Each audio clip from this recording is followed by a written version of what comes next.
Overclockers, and welcome to another episode of the OCUK podcast. My name's Briony and I'm here with Gareth. Hey everyone. You've met him in a previous episode, and today we're going to be talking a bit of doom and gloom in the gaming industry and kind of the death of physical games and layoffs and GTA 6. It's not a super positive episode, but it's something that Gareth in particular is quite passionate about, as you're a bit of a collector. So I thought he was the perfect guest to come on and talk about all the news stories that have kind of happened recently. And it's all kind of linked together. It's almost like they wanted to get it all out in one go so they could sort of like rip the Band-Aid off and release all the negative news at once, and hopefully people forget about it in 6 months is how it feels recently. But we're just going to talk through it all, and I think we'll kick things off with Sony. So their big announcement was that beginning in 2028 the first party PlayStation releases will be distributed digitally rather than on Blu-ray discs. So existing games and releases before then won't be affected, so we've got a couple of years to still enjoy physical releases, but after that, no more physical games. Yeah, they've been wanting this for a while, you can tell, right? It's kind of like it's been the slow like pushing of the boundaries. I think Xbox One tried this when they first launched, it was like 2014, 15, with the whole like no pre-owned games, if you buy the game it's when locked to your console, and then Sony the whole meme, and that become the whole USB. Yeah, they did do that video exactly, where right? they were joking about that. Like, if you want to share with your friends, you can pass the physical copy of it. And now they're backtracking on that. Yeah. Well, so I saw someone say that if you actually watch a video closely, the guy who gives the game doesn't let go of it. Like, he's gripping onto it. So maybe Sony were just subconsciously telling us that, like, you know, we're still going to hold on to it. Yeah. But yeah, they've kind of just been angling this for a while, and you can see it right from COVID. Digital distribution was getting more and more popular. And, you know, you've got digital-only consoles been rising, and they get a lot more aggressive on the price point and you know, just the promotions they run on that. So I think the industry's made no secret out of the fact that they did want this in long run, and it was just a matter of time. It doesn't make it any easier to hear, though, right? You know. No, and like personally, because obviously my main I don't really play on console. I play on PC, and I've always played on PC, and maybe since like the PS2 was the last console that I actually owned and played on frequently. So I'm very used to digital content. And this doesn't really bother me that much. And most people seem to buy digitally now anyway. Like, you look at a lot of modern titles and maybe like 80% of sales are going to be digital. But there is still that market there for like physical copies. Yeah, for sure. I think like you say, PC have just dealt with this for a while. What Steam was like, 2005, 2006? Yeah, it was a long time. It was like, I think it was like before I fully got into PC Yeah, it's gaming, like when Half-Life 2 came out, the only way you could really get it was Steam and registering. And so I think PC players just been used to that for a while, so we kind of just deal with it, and that's why we now have these huge libraries of games that we've just built up over the years, because we don't think about space on a shelf. You just buy it, right, without even realizing it. But yeah, for console, you know, physical games has been a core part of that, and the idea that, you know, the game would come out and you'd have people that would go out and buy the game straight away for 50, 60, 70 quid. Those midnight launches. Exactly, right. You used to work in game. Yeah, I would say, Game Station years ago, and that was a huge part of the culture. Was, you know, the midnight launches, and you'd queue up and you'd buy the game. But then there was also the pre-owned side, and you know, you had a very clear customer that would come in and buy a pre-owned game, and you know, it just made it much more accessible. It was cheaper. You could wait a month, 6 weeks, whatever it might be, and start to get something that's maybe like £30, £20, and it just meant then that there was a price point for everybody. You know, not everyone wants the latest game straight away, and they're happy just to wait a bit longer.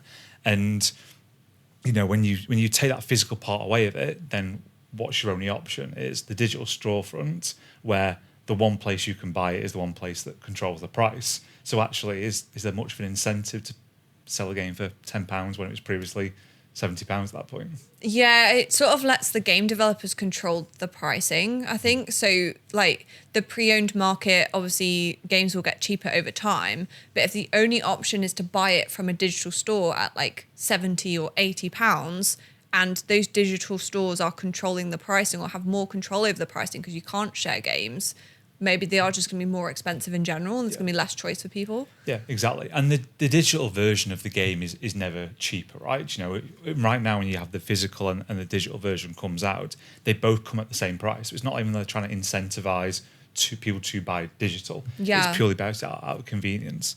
And I think there was an example I saw the other day was looking at Snake Eater, for example. Like that is still £70 or £69.99 on digital. You can pick up a new physical version for like £40, £50, and then you've got a pre-owned version for £20, £30, depending on if you want to pay outright or bid for it. So you've got 3 different prices that are depending on, you know, do you want to pay for the convenience? Do you want a brand new copy? Or do you not particularly care what condition it's in and you just want to play the game no matter what? Whilst you've got all those price points going to disappear and you've just going to have the one digital price then going forward. So it doesn't give many options to people. I think that's the problem, is that even if you are someone that prefers digital, like me, like I don't want loads of games taking up loads of space. I'm not that bothered about having a nice sort of like display in my living room. It's just that consumers should have choice, and it's taking away choice, which I think is always a downside. And you do also have people that want those like special editions where you get the really fancy like metal like the Steelbooks. Steelbooks, that's it. I couldn't think of the name for it. And then you get the proper like manual where you've got like the map and things, and it's got like the tips and tricks and things to get you started. Or you get the big statue. Those like collector editions seems like you'll just get a code in a box. Like that's how GTA has done it. Yeah, exactly. And we'll talk about GTA in a bit more later, but it's kind of like, it's like Gears of War came out and it was a code in a box, and I don't know what it is, but because I just had a digital copy of it, I've still not played it. Like, it was just sat in my library because it's lost in a sea of tiles that are there. I don't feel like I own the game. It'll just be something I stumble across one day. Like, it's, I don't know. Because there's no like physical disc to put in. Exactly. Yeah. They've lost that experience, and it's like when you sit on Netflix in the evening and you're like, you're something to watch, and you just find yourself scrolling for ages because there's just so much choice. You're overwhelmed by it. I bet a lot of people have that with their Steam libraries where they've got insane. like 1,000 games because they've bought loads of Humble Bundles, but because they're not physically in front of them, they sort of never really got around to playing them, or they've got like an hour or two on them. And then even though you're like, oh, I want something to play, and you're scrolling through thousands of games that you own, nothing really stands out because you've not got that physical copy. Completely. And you're saying before as well, like how digital games, you know, they do make up the lion's share now. If you were to look at it as an average, it's like, you know, overwhelmingly 90% plus. But then I think I saw like some data or chart recently that was kind of breaking it out a bit more by franchise. And as you'd expect, like your more casual games like your CODs, your FIFAs or EAFCs it's called now, they are like 9% plus, because that's the kind of customer that will buy 1 or 2 games a year, most likely those 2 games. Yeah. They just want convenience. They want it quick. They just want to download it and play it straight away. So digital fits them perfectly. And it's not like they're going to wait 3 weeks, 3 months, whatever it might be, for that game to come down in price, because all the mates playing now just want to jump on the hype. Yeah. But then if you look at kind of like the more artsy games, the more traditional video games that aren't mainstream, they are much larger percentages physicals. Like Resident Evil, for example, I think that was like 30%. Ghost of Tsushima and Ghost of Yote, that's like 35-40%. That's actually quite a high percentage of people, because that's probably millions of players. When you think about how many copies of that game that's been sold, 30% is millions of people that have bought a physical copy. Yeah. And they're just saying goodbye to that market. Exactly. Exactly. So there is a market for it. I just don't think it's the market that, with the amount of money that's been now invested in video game companies and the investors and shareholders, I just don't think those numbers are big enough anymore for them. Yeah, because there must be a lot of expense associated with shipping a physical copy, and they also worry about leaks and things as well. Yeah. But I think even with the physical disc, there's always a massive download on the first day anyway. Yeah. And obviously, if you get the digital copy, then you can preload the game and then it's ready for launch. You don't have to wait for the disc and then a further download and a patch. So I can understand why maybe they're looking to move away from it, because the game that's on the disc is not actually the final version of the game often anymore. But it does seem sad. I don't like people not having choice. Yeah, I think I totally get it right. Digital is convenient for everybody, but there is just something nice about like owning what you paid for and having something physical in your hands, and also that you can preserve it. Yeah. patches come out, things evolve and change over time, but you've still got the original version that came out. Like music licensing, for example, the license expires, you've got a digital version, they'll strip out the songs that are in there, or maybe there's something in there that's no longer licensed anymore, that'll be stripped out in the patch. But you've got the physical version, you'll have it as, to sound very pretentious, as like the artist originally intended, however you want to word it, right? Yeah. So yeah, the physical, losing the physical just takes that element. Yeah, well, we've seen this this already happen basically with people buying things digitally and it being taken away. Mm-hmm. So Sony recently lost the license for the 551 Studio Canal movies, which I was sort of like, Studio Canal, who are they? But they own really big franchises. So it's like Bridget Jones, Paddington, Rambo. You said Terminator as well, Yeah. which I didn't realise. So because of a licensing agreement that's expired in Europe, anyone that's bought those films through like the Sony store, that they'll just be removed and they don't get a refund. They just lose access. Yeah, it's not like, you bought it and you can't buy it again, but if you go through your history, you can download it. It's like they have just lost the distribution rights that now they can no longer distribute that. And I think under normal, as you mentioned before, like it's pulling the Band-Aid off, like under normal circumstances, you wouldn't think twice about it. But when you think of the context of everything's going digital only, and then also they've literally given us a proof, like a case study or case example of why, they can literally take something away from you that you've paid for, right? Yeah. You probably paid £5, £10 to buy it, which is much more expensive than what a DVD would have cost you, and that's completely gone. So yeah. It's a bit shocking, really. And we saw it before. So in 2023, a similar thing happened with Discovery Network's media content. So I think it's just a really good example of why physical media can be a lot better than digital media in regards to like preserving things. If you spent money on something, like you're always going to own it. Whereas if it's digital only, it can just get taken away at any moment. Yeah, completely. And I think I'm seeing something recently when 20 years later came out, or just when the trailer first dropped, there was this huge surge of people just like, oh, I've not thought about this franchise in ages, let's go back and watch it. And 28 weeks later was on Netflix, I want to say. It was on one of the stream platforms, but 28 days later was completely missing because there were some rights and it was tied up with the original producer, and like someone didn't have the rights that meant it couldn't go any streaming, so it was completely locked away.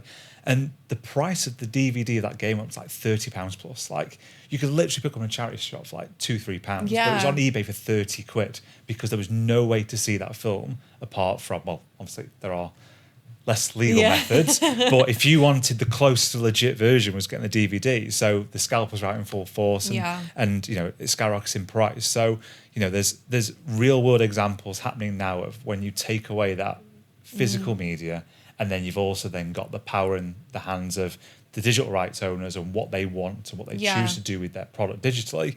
It can be very anti-consumerism in some ways. I do wonder, I think I could see this maybe pushing people to pirate things, because they're sort of seeing it. If I buy it digitally, I don't really own it, so therefore I'm not really doing anything wrong just by stealing it, because I couldn't ever own it in the first place. Yeah. So it does make me wonder.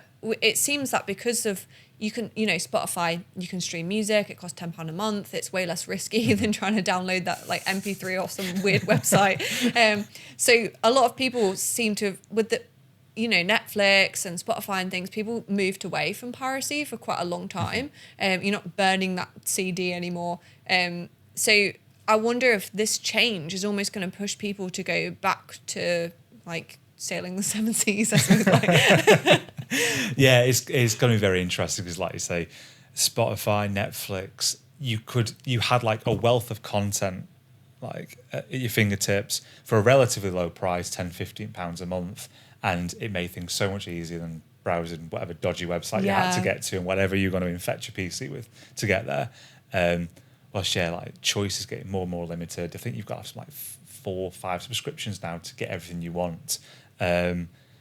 So yeah, I think all these things coming together at a very similar time is start making people question, like, are we actually getting a good deal? Yeah, and then people will start looking for alternatives that aren't legal, basically. So I wonder if that then the game developers will end up losing sales and things because people will start to look to alternatives. Like, well, if I can't buy a physical copy, I don't want to buy a digital copy I don't own, so I'll just steal it, basically. So yeah, it's going to be interesting. We've still got a couple of years to wait, but it'll be interesting to see how it affects the game industry in general. And we also saw Sony, another announcement, because they seem to have just announced everything terrible at once. They're closing down the PS3 online store and also the PS Vita as well. They have been supported for nearly 2 decades, which is a good amount of support, but obviously it is disappointing for people that maybe haven't upgraded to latest console or they still really enjoy the PS3 or the PS Vita. They'll basically no longer be able to buy new games. And they have said to ease the transition that players will still be able to download previously purchased content after the closing date for the foreseeable future. They didn't say forever. They said for the foreseeable future. So obviously we know like the PS2 servers have all closed down now. So eventually the PS3 will close down. And that probably means people are going to lose access.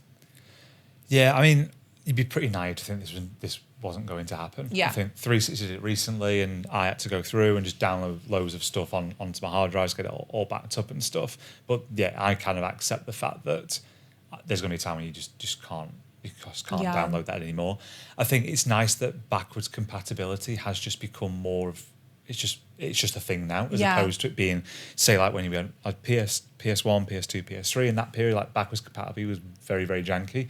Whilst now it feels like backwards compatibility is baked in. So if I go on my Series X, for example, I can see a lot more of my 360 and my Xbox Live Arcade stuff. It's a lot more accessible than what I realised. So I think there's been some movements there, but there's still going to be some collateral damage and there's going to be some things that are left behind, I think. So before, there's like over 2,000 digital games and items that will just be completely lost in that from the PS3 era. Some like DLCs from like Infamous, for example. There's some Ratchet stuff that we left behind. There's some games that came out in like Japan and Europe physically, but then were digital download only in the US, for example. So there is some collateral damage, but how many people are still playing that at that point? I mean, yeah, and it's a couple of generations old, isn't it? Yeah, for sure. And I think, you're just going to have to. There's going to be a way to preserve it. There's got to be a way to preserve it. I think it is hard for Sony to justify that, but then again, in the context of everything else we discussed so far, it then really does throw some alarm bells. Where maybe if it happened without all this other news coming out, you'd be very blasé about it. Just like, yeah, it happens, but actually, it really does make you worry about where are these things going to live in future that are lost? How are we going to preserve them? Are we ever going to be able to access it again in the future, or is it going to be some random stream that someone put out years and years ago? Is our only way to kind of see that content and play that game again? Yeah, we'll basically start to lose games and lose access to games. I think if everything becomes digital and then eventually like the PS5 store gets closed down, which will happen eventually, even if it's like 20 years later, if everything is digital and there's no physical copies of it, if you've not downloaded it onto a hard drive, and you'll just lose access completely, and then almost like lose a part of history. There are charities and things that do try and preserve games, but a lot of that is physical media. It's very difficult to preserve things that are online only. So, it's strange times. Yeah. It's a good way to sell a remaster back to us, isn't it? Yeah.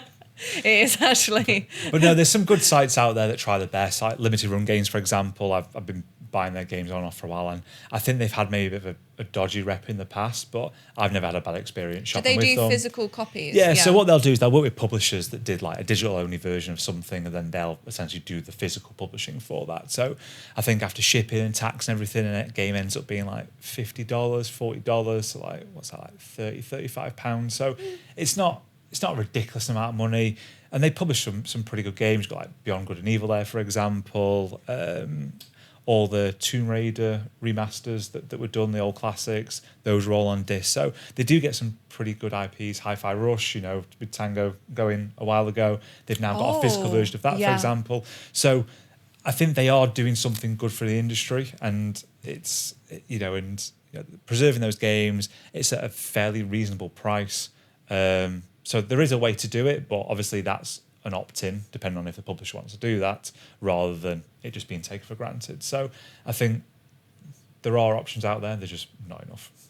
Do you think, because obviously it was announced recently that Rockstar basically confirmed that the physical version of GTA 6 is just going to contain a key for a download. Yeah. So do you think there will be like a physical version in the future? Like maybe they'll do a special edition? Do you think there'll be like demand for that? Or do you think because Rockstar's doing it, everyone's going to start doing it? I think Rockstar's like fully opened the floodgates there. Yeah. You know, when you've got, I mean, I haven't got numbers, but they must be the biggest, surely. Or billions. Yeah. Yeah. I think like when you've got a company that have got a game that is going to be that popular, it's going to be the biggest release of the year, potentially the decade. Once you start throwing in the online revenues with it, I think they've got enough leverage to essentially just set the rules going forward.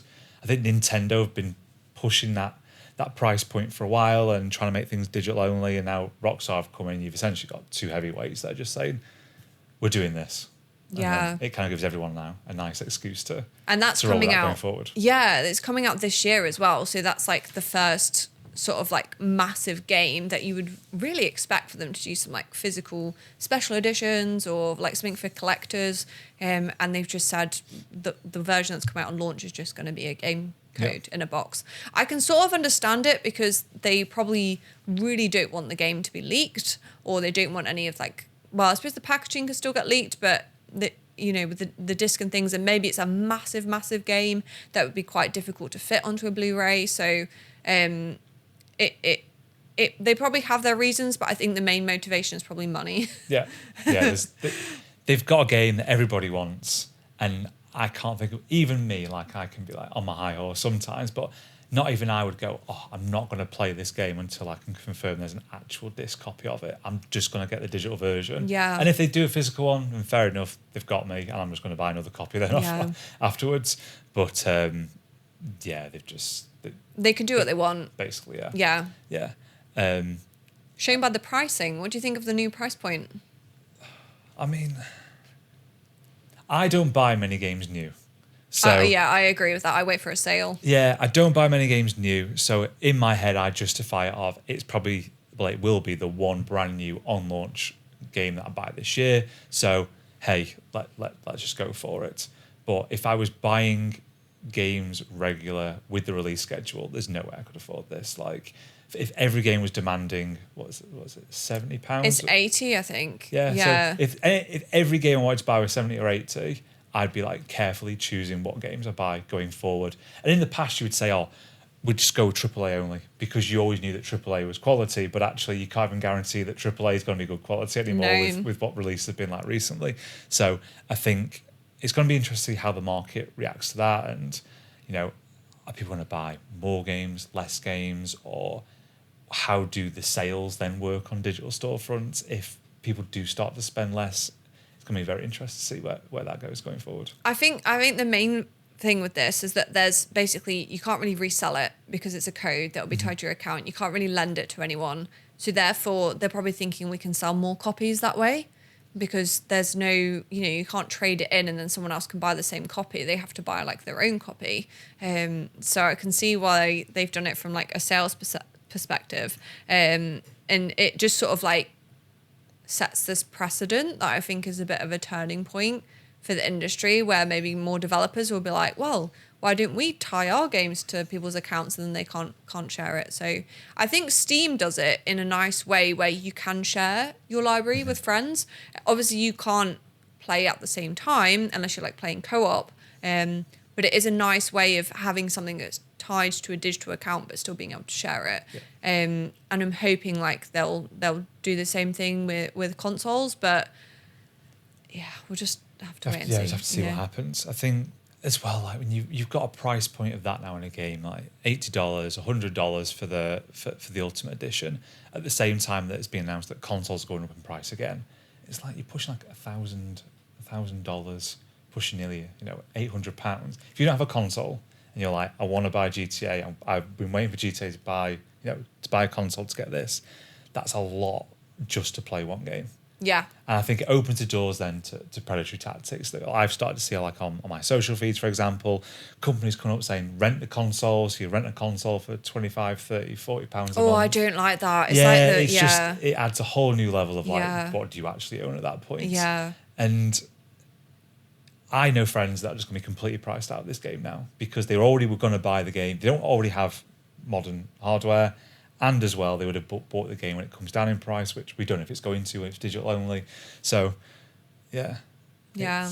I'm going to wait for it to come out on PC. I did the same with GTA 5, and I don't regret doing that. I know that if you do want to play it on launch day, then you basically have to buy it on console, but I'm quite happy to wait for the PC version to come out. I'll definitely watch some Let's Plays and watch some streamers and still like watch people playing it, so I don't feel like I'm missing out too much, but I think to experience it myself, I want to play it on PC. And I don't like the fact that Rockstar split the console and PC launch. I know why they do it, because then they sell 2 copies.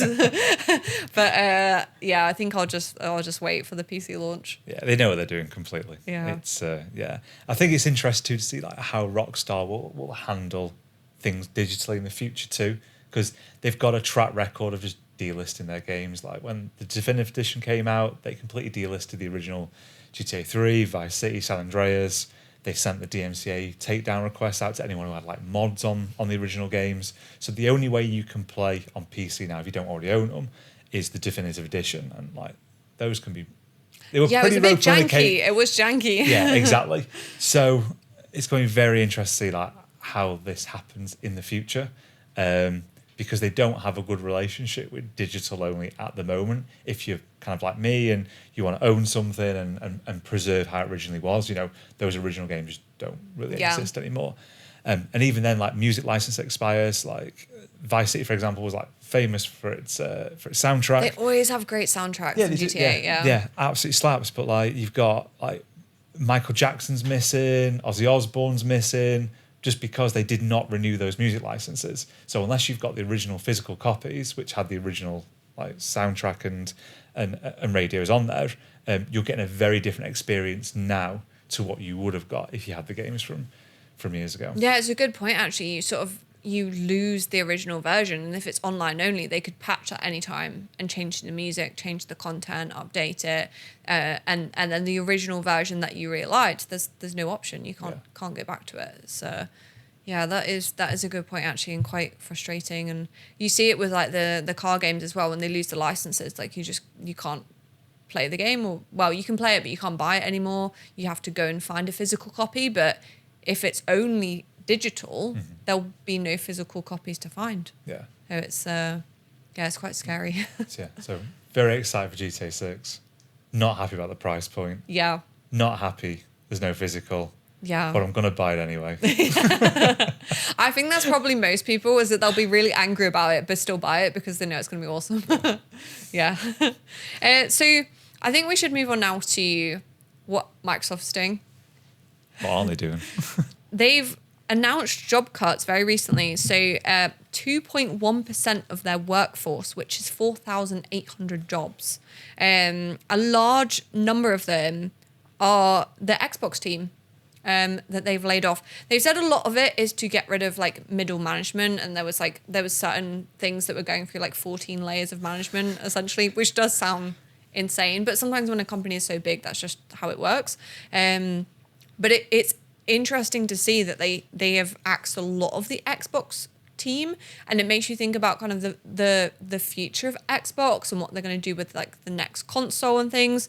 And there's rumors that this project Helix, which is meant to be the next Xbox, is actually going to launch without a disk drive, although Microsoft hasn't officially confirmed the final hardware design yet. Wow. Yeah, I would love to know like what was the head count of Xbox like pre-COVID versus post-COVID, and with all like there's been so many layoffs now. I don't even know how many layoffs have been at this point now. A lot. They're all compounded together. So are we like pre-COVID levels? Is it like pre-COVID plus a little bit more? Like because they went on a big spending spree, you know. They bought loads of studios, which they've now also handed back essentially. Yeah. So they bought up studios. They paid some insane amounts for some studios.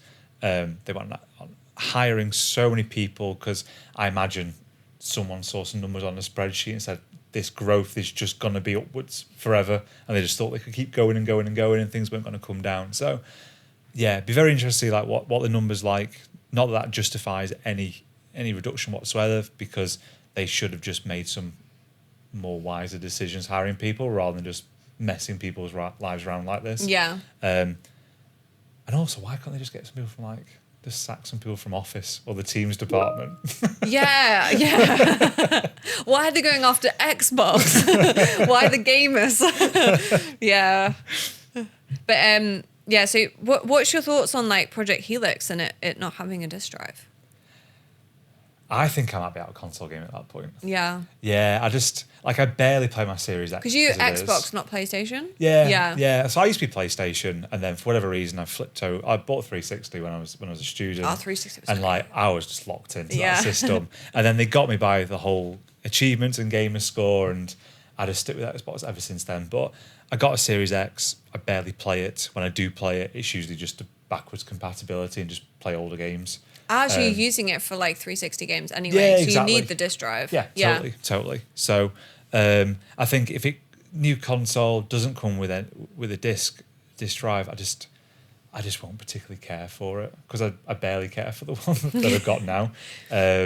So yeah, unless it's like a huge release, that's something that catches my interest. But then at that point, I've got a PC, so I'll probably just play it on PC.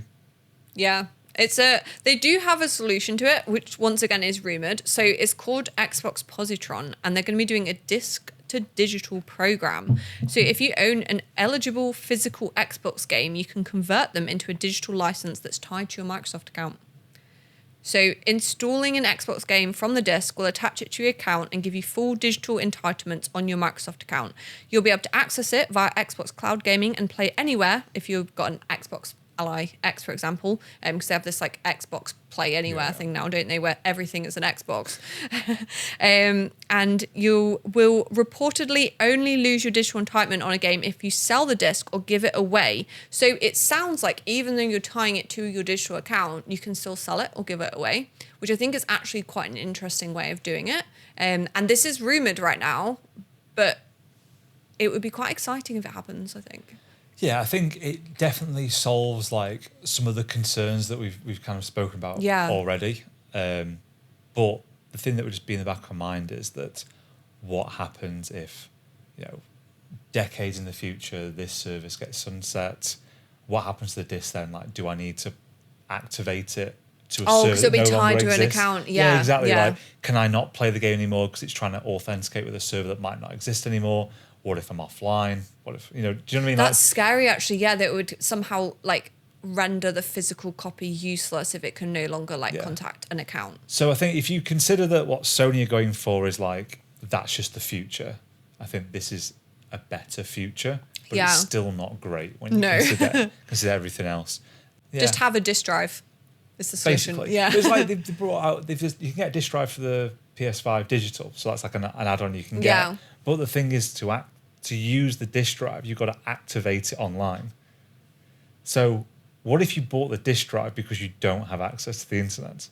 Yeah, and then you need access to the internet to make it work. Exactly. That's really silly. Yeah. What a strange component. So it just seems like no matter what happens, we've got to have something to do with and if the those internet. servers get turned off in the future, which they probably will do, then it just won't work. So I think all these things together is like, it's just doom and gloom for somebody who's just like, I just want to buy a game and own it and play it when I want to. Yeah. And not have to worry about anything else. Until the servers get taken offline. Exactly. Which leads us on into stop killing games. So obviously this has been in the news for the past couple of years now, and it's actually started to move into courts, which is really exciting. So all those petitions and the protests and the videos actually went somewhere. And California has been kind of running this through their court. So the Assembly Bill 1921, known as the Protect Our Games Act, which is backed by the Stop Killing Games campaign, has fell short by a single vote. The measure received 3 votes in favour and 4 against, while another 4 committee members abstained. The bill was granted reconsideration, which means it can go back into court, so it could return for another vote. But the legislation basically means that publishers of server-dependent games will have to provide players with at least 60 days notice before shutting down the online services.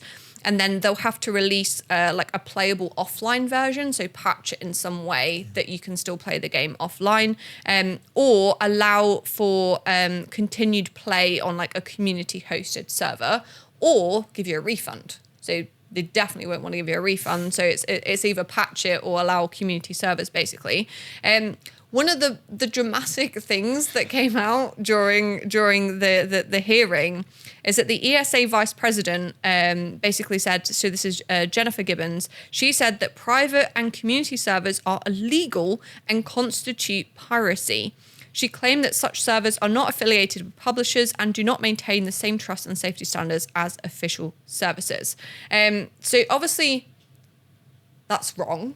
I think we can agree that's wrong, because multiple publishers offer official support for community servers. So like Minecraft, for example. Yeah, exactly. It's like everyone plays. There's literally a website by Microsoft saying, here's the tool you can download for it. Yeah. So it's unfortunate that it's not passed the votes, which is a massive setback. But thankfully, it still has the opportunity to go back into court. But I think the biggest thing that came out from it is that ESA has obviously been lobbied by game developers, or I would say it's probably biased in some way, where they've said a lot of comments in the court hearing that I just don't think are true.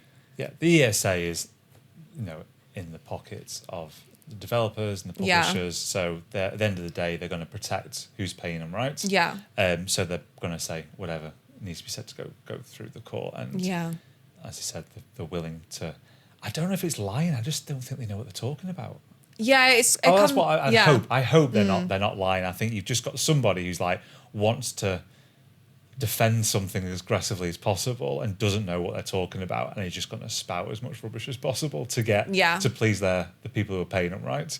There's a guy on YouTube, Lewis Rossman, who's been talking quite passionately about this, and his channel's worth checking out. And him kind of when he's been covering, he's very much into like consumers' rights and right to repair, and you being able to have what you own, basically. And he's been kind of covering the ESA, and just hearing him talk about it, and just it's just hilarious when he breaks it down to what they're saying. And I think what worries me too is that the people in the courts, maybe I'm just generalising here, are they boomers? Do they just not understand video games and how it works? They're very uninformed on a topic that's like actually quite important and affects millions of people that play games. I mean, even people that play like on their phone. I mean, you're still paying for things, and if that Candy Crush server ever gets taken offline, you've lost everything. Farmville. No, you've lost everything that goes along with it. So I think obviously they're talking about the crew is what started this all off, basically.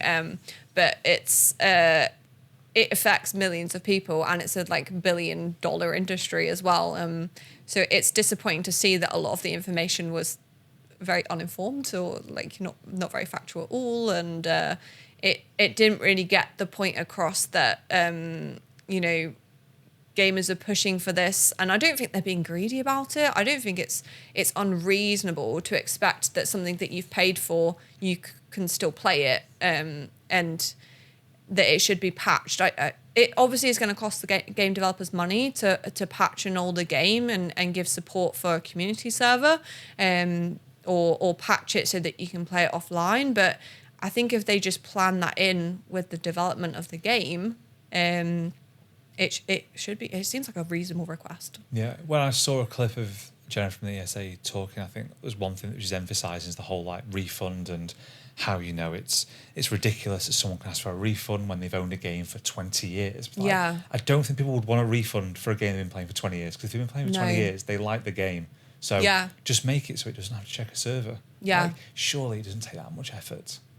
Like, I can't imagine it would do, but maybe it is more effort than we're thinking. But it's just, if the game calls to a server, just make it so you can call it to a community server. Yeah, exactly. Or just tell it not to check the server anymore. I mean, there could be an argument for piracy, but like if the game has been out for 20 years, like surely piracy would have found a way. They've made the around. sales, haven't they? Exactly. Yeah. They've made the sales. They've done well. So then the cynic within me is thinking, are they just thinking about that juicy remaster money they're going to get down, I think down that's the road, probably right? Yes, the remaster money. They're just going to resell us at the same Yeah. game back to us again. Yeah, at people the new don't- price point. Yeah, people don't really want support, do they, for the older game? They just want to be able to play it. So yeah, fingers crossed that it goes through the courts again, and we get a much more informed hearing with better information. The votes swing the other way. It's only like one vote in it, so Yeah, totally. And I think once California lead, hopefully the rest of the world. Obviously, it's still got to go through like the EU. There's also the UK government's looking at it. So, yeah, it only takes one government to sort of lead the way. Yeah. And I think California is probably the most likely to lead the way. So, Yeah, California's got a lot of political swing just because of how wealthy that state is. It tends to be kind of a bit more liberal when Yeah. it comes to like consumer rights and laws and stuff, data protection. Yeah. They seem to be very much pushing that forward. So I think if there's any state to get it in, that will be the one. Like you say, you get the EU on side too, and then you've got a whole continent there. And then I imagine the UK might just follow then. Well, they'll just, Hopefully. yeah, the UK will just follow because why would they make one variant then for one country? So yeah, it doesn't feel like it takes much for everything to fall into place. But we just need people to understand, or the people making the decision to understand what it is going on in the first place. Yeah. They're like Stop Killing Games got a wiki up, and you can go through and see all the games on there that are either at risk or no longer playable. And I think like it's like 2,000-3,000 games that list on there so far, and over 40% of those are just straight up no longer playable, and there's another 40% that are at risk soon. Thankfully, there is a way that you can track on there, like where like people have just patched the game themselves. It's just custom work, so there are people doing it, but you can't expect consumers to do it for every single game, and it's going to need like a real loyal fan base to do that. So yeah. Yeah, it's handy there's a website out there, and it's good that it's staying in the news because it gets people signing petitions, gets people writing to MPs, it keeps people interested in it. So, yeah, basically, stop killing games. Thank you, Gareth, for joining me on today's Thanks for having us episode of the podcast. Remember, guys, if you enjoyed it, make sure to like and subscribe to catch any future upcoming podcasts and or other content here on YouTube. And I will see you again in the next one. catch you later.